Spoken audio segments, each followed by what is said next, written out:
Le commandement de la Bible de ne pas juger les autres ne signifie pas que toutes les actions sont également morales ou que la vérité est relative. La Bible enseigne clairement que la vérité est objective, éternelle et inséparable du caractère de Dieu. Tout ce qui contredit la vérité est un mensonge. Mais bien sûr, qualifier quelque chose de mensonge revient à porter un jugement. Qualifier l'adultère ou le meurtre de péché revient également à porter un jugement, mais aussi à être d'accord avec Dieu. Lorsque Jésus dit de ne pas juger les autres, il ne veut pas dire que personne ne peut identifier le péché tel qu'il est, en se basant sur la définition divine du péché.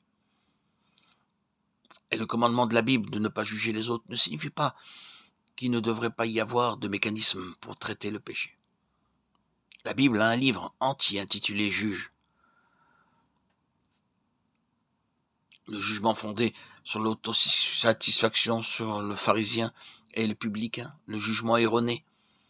Les chrétiens sont souvent accusés de juger ou d'être intolérants lorsqu'ils dénoncent le péché. Mais s'opposer au péché n'est pas mal. Le fait de porter haut la barre de la justice définit naturellement l'injustice et attire les frondes et les flèches de ceux qui choisissent le péché plutôt que la piété.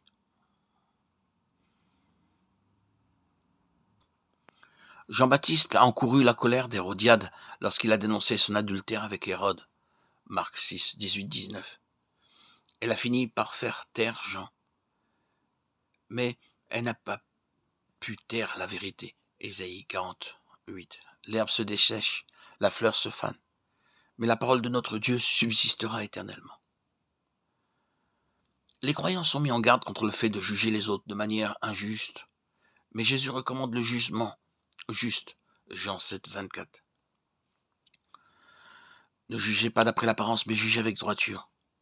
Nous devons faire preuve de discernement. Nous devons prêcher tout le conseil de Dieu, y compris l'enseignement de la Bible sur le péché. Nous devons confronter avec douceur les frères et sœurs en Christ qui errent. Galates 6, 1. Frères, si quelqu'un vient être surpris en quelque faute, vous qui êtes spirituels, redressez-le avec un esprit de douceur. Prends garde à toi-même de peur que toi aussi tu ne sois tenté. Nous devons pratiquer la discipline ecclésiastique, Matthieu 18, 15, 17. Si ton frère a péché contre toi, va et reprends-le entre toi et lui seul. S'il t'écoute, tu as gagné ton frère. Mais s'il ne t'écoute pas, prends avec toi une ou deux personnes afin que toute accusation soit réglée sur la déclaration de 2 ou 3 témoins. S'il refuse de les écouter, rapporte-le à l'église. Et s'il refuse aussi d'écouter l'église, qu'il soit pour toi comme un païen et un publicain. Et n'oublions pas l'essentiel. Nous devons dire la vérité avec amour. Éphésiens 4, 15. Mais professant la vérité dans l'amour, nous croissons à tout égard en celui qui est le chef en Christ. Amen. Alléluia.